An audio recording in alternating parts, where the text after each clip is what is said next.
how to move files from your Windows to any external hard drive or USB sticks.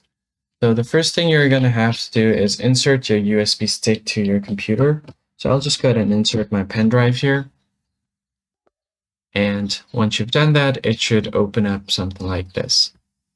Now, what you can do is simply go ahead and select what you want to transfer. So let's say if I want to transfer this folder called Files, you can either directly drag and drop it here to copy. And once you have done that, it should be copied. So what I can do is go back here and do the same thing, drag and drop like this, and it's going to be copied.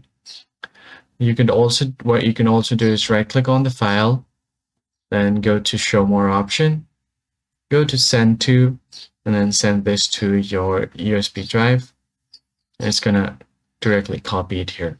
One more thing you can do is just go ahead and click on the file or folder, press Ctrl+C to copy, and then go back here, press Ctrl+V to paste, and everything's going to be copied.